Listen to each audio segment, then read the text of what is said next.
Questo video è sponsorizzato da Card Raider. Clicca sul link che troverai nel testo di questo video e avrai diritto a un bonus di benvenuto di 2 euro spendibile sul loro marketplace. Eccoci qui, cari naviganti, per presentarvi un archetipo nel Pauper, guidati in questa nuova produzione dal The Builder Stefano Barbieri, che insieme al circuito dei tornei organizzati dalla Lega Pauper Martesana ci propone dei mazzi più performanti nel meta attuale. Il motivo di questi ottimi risultati sono dipesi da una tribe astuta che fa del veglio e dell'azione tempo i suoi punti di forza, imbastendo un tessuto perfetto su cui costruire un archetipo versatile e molto tecnico, capace di affrontare il meta attuale, molto veloce. C'è però un'altra tribe che sostiene con i suoi piccoli trucchetti le giocate di questo mazzo, proponendo sempre con scorciatoie e vantaggi un impianto che non bada a spese per valorizzare al massimo l'unico colore a disposizione, mai come ora sulla vetta del formato. Questa volta vi parleremo di Mono Blue Fires.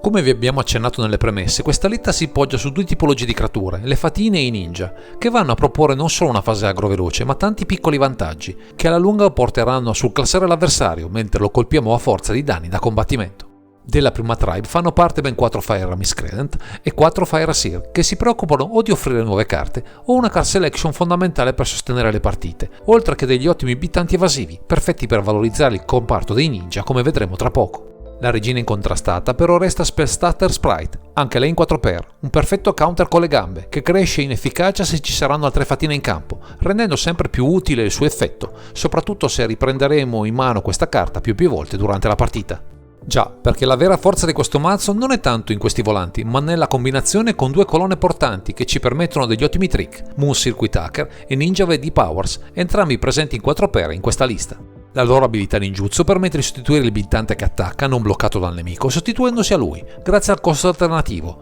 riprendendo in mano la carta sfruttata per questo effetto, sinergizzando al meglio con le fatine appena descritte, che quasi sempre in quanto volanti saranno perfetti bersagli per questo goloso effetto. A questa tribe si è aggiunta di recente Saiba Cryptomancer, qui in 2x, che non offre l'abilità ninjutsu, ma quella più recente backup, oltre a una combinazione di segnalini +1/+1 e X-Proof a una creatura bersaglio, a velocità istantanea, grazie alla sua keyword Flash. Un bel upgrade tra le creature che si affianca a un'altra carta creatura solo in apparenza fuori dal coro, Brimborrow Intruder, in 2x, che offre con Flash e un'abilità di indebolimento della forza di una creatura avversaria tutti gli elementi per sballare le combat al nemico, per un pieno tempo di prim'ordine.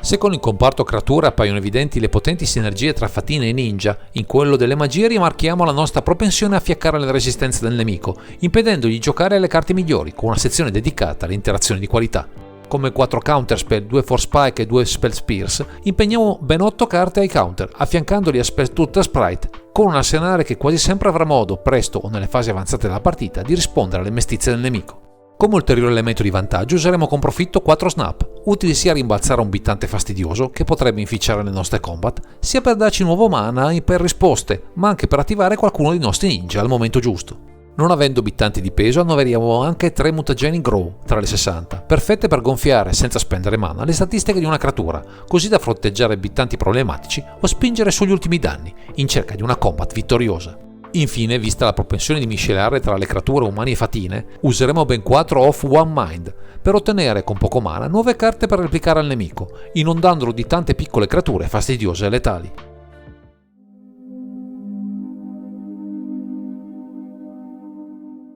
Con un piano di gioco articolato su creature e magie di un unico colore, è chiaro che non sarà affatto difficile comporre la mana base, che risulterà snella ed efficace sin dal primo turno, dove dobbiamo sin da subito proporre minacce e risposte efficaci. Ecco che con 16 isole strutturiamo questa sezione del mazzo, approfittando anche della curva mana molto bassa, collegata a tanti stratagemmi che sfruttano al meglio in ogni occasione ogni possibile fonte di mana blu. Per ottenere nuove carte, quando abbiamo raggiunto il numero adeguato di terre in campo, useremo 2 Lonely Sandbar, che potremo ciclare nella speranza di trovare all'ultimo una soluzione adatta al problema del momento.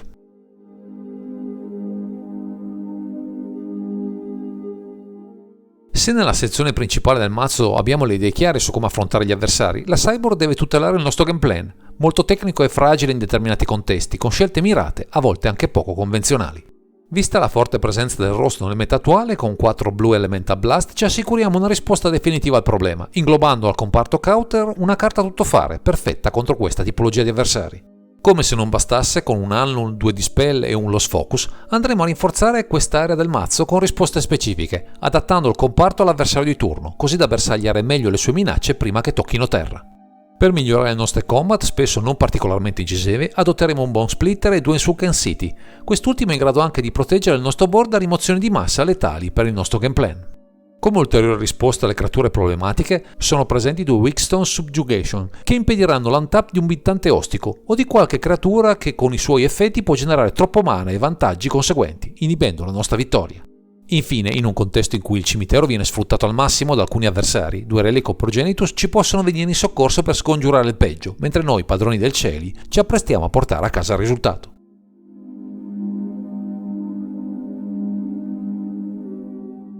Con un archetipo assimilabile a uno dei top tier del momento, nonostante la complessità nel pilotarlo, sarà facile trovare emuli e varianti anche minime rispetto alla lista presentata in questo video, ma se volete visionare questa build in azione potrete sul canale YouTube della Lega Pauper Martesana vederla in una sfida all'ultima giocata. Di certo il core offre tante opzioni, tra Curfew, Steel Sabotage, Echoing Truth e Spear Golem, ma spesso si tratta di piccole aggiunte di side o correttivi minimi, visto l'impianto più che solido tra ninja e fatine, che ne stanno decretando il successo tra i tavoli del formato. Questa lista sta già spopolando tra gli archetipi del formato, vista la grande capacità di rispondere all'intemperanza degli avversari più veloci, ma chissà che gli sforzi del team che ruota attorno alla Lega Pauper Martesana non riesca a valorizzare ancora di più questo archetipo, o altre perle nel panorama di questo sempre variopinto formato povero. Direi che questo è tutto per questo video, grazie per averci seguito e non dimenticate di commentare, condividere e sottoscrivere il canale per ritrovarci sempre qui su Underground Sea.